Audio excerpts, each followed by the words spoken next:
क्या कनाडा ने आपका सपना तोड़ दिया है?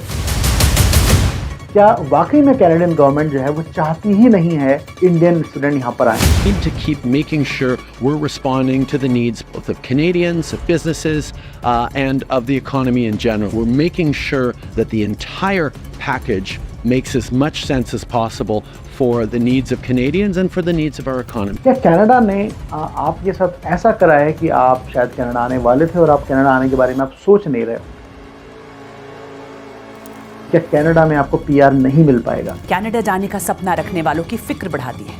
कनाडा के प्रधानमंत्री जस्टिन ट्रूडो ने कहा है कि अब वहां अस्थायी नौकरी करने वाले विदेशियों की संख्या घटाई जाएगी। पीएम जस्टिन ट्रूडो ने सोशल मीडिया प्लेटफॉर्म एक्स पर लिखा, हम कनाडा में कम वेतन वाले अस्थायी विदेशी श्रमिकों की संख्या कम कर रहे हैं। देश का लेबर मार्केट काफी बदल गया है। अब समय आ गया है कि हमारी कंपनियां कनाडाई श्रमिकों और युवाओं को ज्यादा से ज्यादा नौकरियां दे।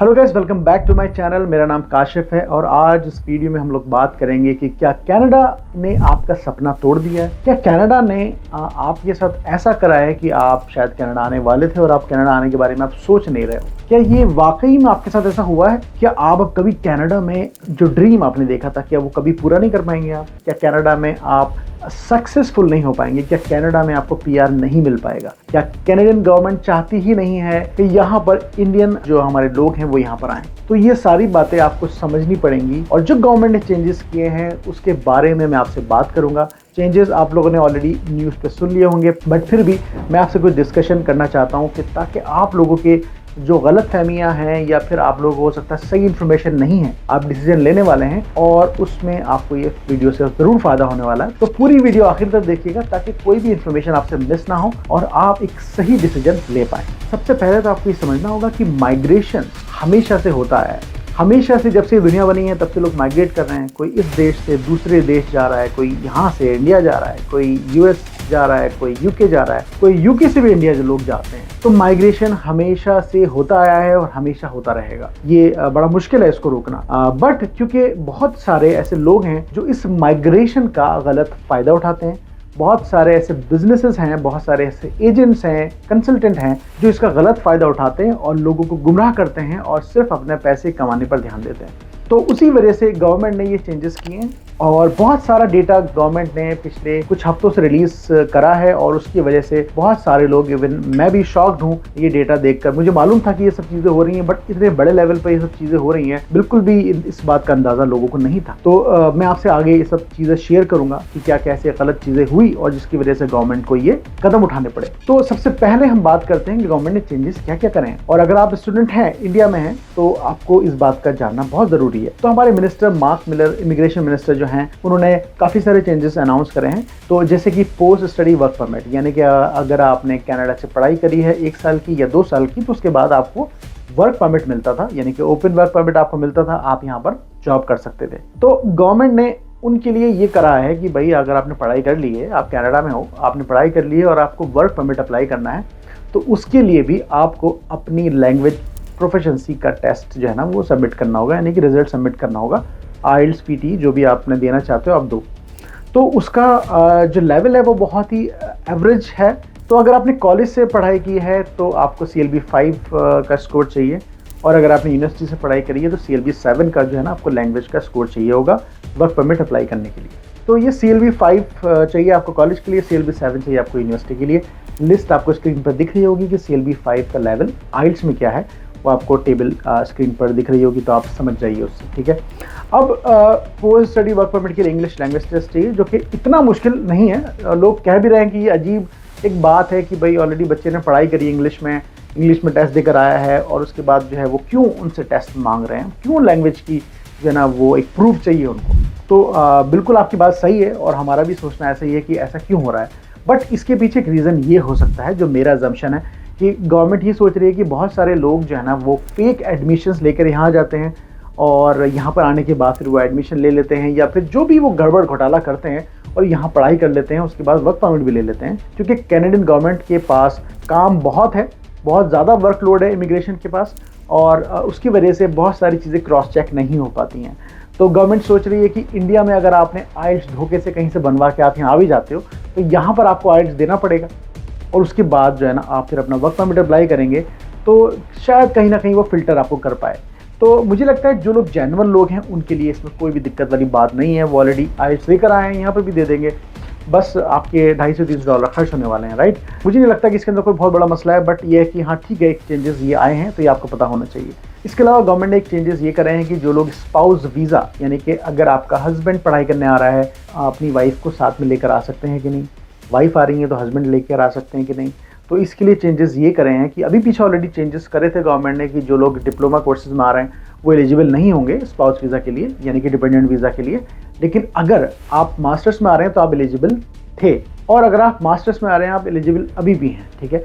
लेकिन इसमें कैच थोड़ा सा ये है कि 16 मंथ का आपका मास्टर का कोर्स होना चाहिए, तभी आपकी वाइफ को जो है ना वो वीज़ा मिलेगा, यानी कि आपके स्पाउस को वीज़ा मिलेगा, और अगर 16 मंथ्स का नहीं है तो नहीं मिलेगा।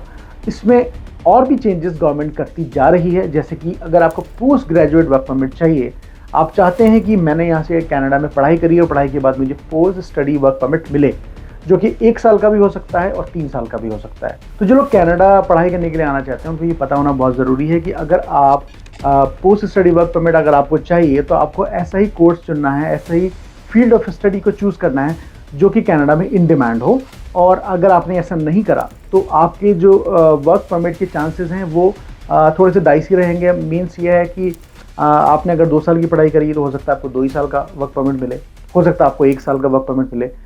अगर आपने अपना फील्ड ऑफ स्टडी ऐसा चूज़ करा जो कि इन डिमांड है, यहाँ पर लॉन्ग टर्म शॉर्टेज में जो ऑक्यूपेशंस आते हैं उसमें अगर वो है तो आपको फिर वो पूरा वर्क परमिट मिलेगा, यानी कि 2 साल की पढ़ाई के साथ 3 साल का वर्क परमिट मिलेगा, 1 साल के साथ आपको 1 साल का मिलेगा।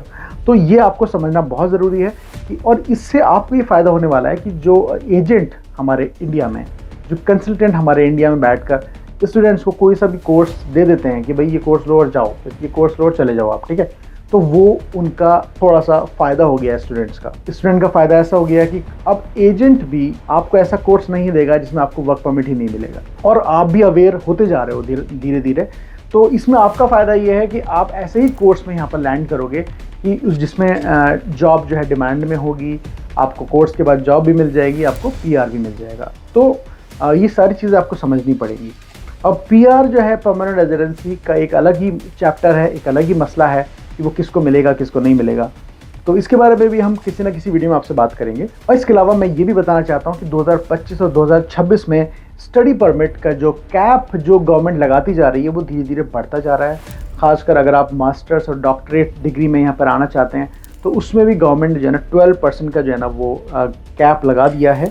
तो अगर आप मास्टर्स या डॉक्टरेट में अगर आप एडमिशन लेना चाहते हैं कनाडा में, तो गवर्नमेंट उसमें 2025 और 2026 में भी जो है ना वो 12% सीट रिजर्व कर रही है कि इसमें 12% में मास्टर्स और डॉक्टरेट को ही जो है ना वो मिलेगा।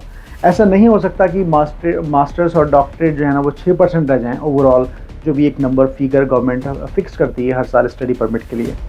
तो 2024 का टारगेट 4,85,000 स्टूडेंट स्टडी परमिट देना था गवर्नमेंट का, जो कि घटता जा रहा है, राइट। और 2025 में जो ये घटा रहे हैं, इसको कर रहे हैं 4,37,000, यानी कि 4,37,000 स्टडी परमिट गवर्नमेंट इशू करेगी 2025 में। और ये ग्राफ घट ज़रूर सकता है, बढ़ नहीं सकता, ये आपको समझना होगा। तो इसमें नेगेटिव होने की बिल्कुल भी ज़रूरत नहीं है। अगर ये स्टडी परमिट घट भी रहे हैं तो इतना नहीं घट रहा है, पहले 5 लाख 5.25 लाख था, ये तो 4,37,000 हो गया, राइट। तो आप अपने आप को उन लोगों में मत कंसिडर करिए जिनको स्टडी परमिट नहीं मिलने वाला है। 4,37,000 अच्छे खासे परमिट्स होते हैं। अगर आपका एकेडमिक अच्छा है, आपका स्कोर अच्छा है, जो आपने फील्ड चूज़ करा है आने वाले टाइम में, यहाँ पर आपने जो कोर्स चूज़ करा है वो मास्टर्स भी हो सकता है, बैचलर्स भी हो सकता है, अगर वो अच्छा है तो आपको ज़रूर स्टडी परमिट मिलेगा। और स्टडी परमिट रिजेक्शन कैसे होता है, क्या होता है, इस पर मेरी वीडियो बहुत पुरानी बनी हुई है, आप देख सकते हैं। और अगर आप जानना चाहते हैं कि भाई आपको स्टडी परमिट मिलेगा या नहीं मिलेगा कनाडा में, तो आप हमारी टीम से भी कांटेक्ट कर सकते हैं, हम आपकी पूरी हेल्प करेंगे। इवन हम आपको कनाडा में लैंडिंग सर्विस भी देते हैं, जिसमें कि हम स्टूडेंट को गाइड करते हैं कि आपको कैसे यहाँ पर जॉब ढूंढनी है, कैसे आपको रेज्यूमे बनाना है, कैसे आपको यहाँ का ड्राइविंग लाइसेंस लेना है, जो इनिशियल सेटअप के लिए आपके लिए बहुत ज़रूरी है। बहुत सारे लोगों के यहाँ रिश्तेदार नहीं होते, तो उनको ऐसा लगता है कि यार हमारे तो कोई रिलेटिव है नहीं यहाँ पर, तो हम कैसे करें। तो ये क्योंकि मैंने खुद फेस किया है कनाडा, जब मैं आया था मेरे यहाँ कोई रिलेटिव नहीं था, कोई जान पहचान मेरी नहीं थी, तो सारी चीज़ें मैंने खुद से ही इंतज़ाम करा। तो मुझे लगा कि बहुत सारे स्टूडेंट ऐसे हैं जिनका कोई नहीं है, तो इसलिए मैंने ये सोचा कि क्यों ना हम ऐसा करें, जो स्टूडेंट यहाँ पर आते हैं और वो सर्विस लेना चाहते हैं तो हम उनको टेलीफोनिक गाइडेंस देंगे और डिटेल में उनको बताएंगे कि उनको कहाँ कहाँ जाके अपने कौन कौन से काम कराने हैं। तो इनिशियली जो 10 से 15 दिन होते हैं उसमें सब कुछ सेटअप आपका हो जाता है नॉर्मली, तो उसमें हम आपके सारे अपॉइंटमेंट्स बुक कराएंगे, हम आपके लिए पूरी हेल्प करेंगे A to Z। तो इसके अलावा मैं आपसे ये भी कहना चाहता हूँ कि ये सारी न्यूज़ जो आप देख रहे हैं कि कनाडा में अब फ्यूचर अच्छा नहीं है, कनाडा में जाना सही नहीं है, कनाडा में अब जॉब्स नहीं है, कनाडा से लोग वापस जा रहे हैं, तो ऐसा सारी न्यूज़ आप किसी भी कंट्री का आप डेटा देखेंगे तो आपको सब जगह ऐसी ही न्यूज़ मिलेंगी। आपको ये न्यूज़, इस तरह की न्यूज़ आपको सुनने में आती रहेंगी, राइट। अब अभी आपको ये इस तरह की न्यूज़ सुनने को मिल रही है, एक साल बाद फिर आप ऐसी न्यूज़ सुनेंगे, फिर 2 साल बाद सुनेंगे। तो ये न्यूज़ आप मत सुनिए, आप अपने काम पर फोकस करिए, आप अपने स्टडी पर फोकस करिए। देखिए, दुनिया में हर कंट्री में कुछ ना कुछ अच्छी चीज़ें हैं, कुछ ना कुछ बुरी चीज़ें हैं, राइट। अगर आपने कोर्स अच्छा करा, आपने पढ़ाई अच्छे से की, तो आपको जॉब क्यों नहीं मिलेगी। इंडिया में जो अच्छे से लोग पढ़ाई करते हैं उनको जॉब मिलती है, यहाँ पर बस कंपटीशन कम है। इंडिया में कंपटीशन बहुत ज़्यादा है जॉब के लिए, यहाँ पर कंपटीशन कम है। यहाँ पर अगर आप आना चाहते हैं तो ये बेस्ट टाइम है। तो मैं यहाँ पे आपको ये भी बताना चाहता हूँ कि अगर आप इस वक्त कनाडा आने का प्लान कर रहे हैं तो ये बहुत ही अच्छा टाइम है, बहुत ही अच्छा वक्त है। उसकी वजह क्या है?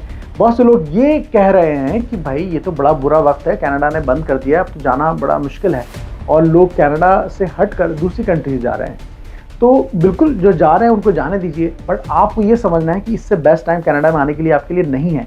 उसकी वजह क्या है कि अभी गवर्नमेंट ने रेस्ट्रिक्शंस करी है, विजिटर वीज़ास को जो है ना रेस्ट्रिक्ट किया है, स्टूडेंट वीज़ा को थोड़ा सा कम करा है। तो उससे फ़ायदा ये होगा कि यहाँ पर इमिग्रेशन थोड़ा सा कम हो जाएगा, यहाँ पर लोग आने कम हो रहे हैं, तो उससे आपको फ़ायदा होगा, आपके जॉब के चांसेस बढ़ गए। और यहाँ पर जो पॉपुलेशन कम हो रही है, मतलब जो माइग्रेंट्स यहाँ पर कम आएंगे, उसकी वजह से रेंटल जो ऊपर जा रहा था वो भी थोड़ा सा कंट्रोल हो गया है। मैंने खुद अपने फेसबुक पे मैंने देखा कि काफ़ी जो है ना वो रेंटल जो प्राइस जा रहे थे ऊपर वो नीचे आ गए। 35% रेंटल मार्केट डाउन है इस वक्त। तो आपको घर सस्ते मिलेंगे, आप रेंट पे आ रहेंगे तो आपको सस्ते घर मिलेंगे, आपको जॉब ज़्यादा मिलेंगी। तो ये आपके लिए फ़ायदे की चीज़ है। आप हर चीज़ में पॉजिटिविटी ढूंढ सकते हो अगर चाहो तो। मेरा ये मानना है कि ये बेस्ट टाइम है कनाडा आने का। तो गाइस, ये बहुत लंबी वीडियो हो जाएगी, मेरे को बहुत सारी बातें करने के लिए, बट मैं आपसे नेक्स्ट वीडियो में इस बारे में बात करूंगा। और मेरे चैनल को सब्सक्राइब ज़रूर करिए आप, अगर नहीं किया है आपने, सब्सक्राइब करिए और वीडियो को ज़रूर शेयर करिए, क्योंकि वीडियो को शेयर करने से आप दूसरों की हेल्प कर सकते हैं, और दूसरों की हेल्प करने से बेहतर कुछ नहीं। मिलते हैं नेक्स्ट वीडियो में, तब तक के लिए बाय बाय, टेक केयर।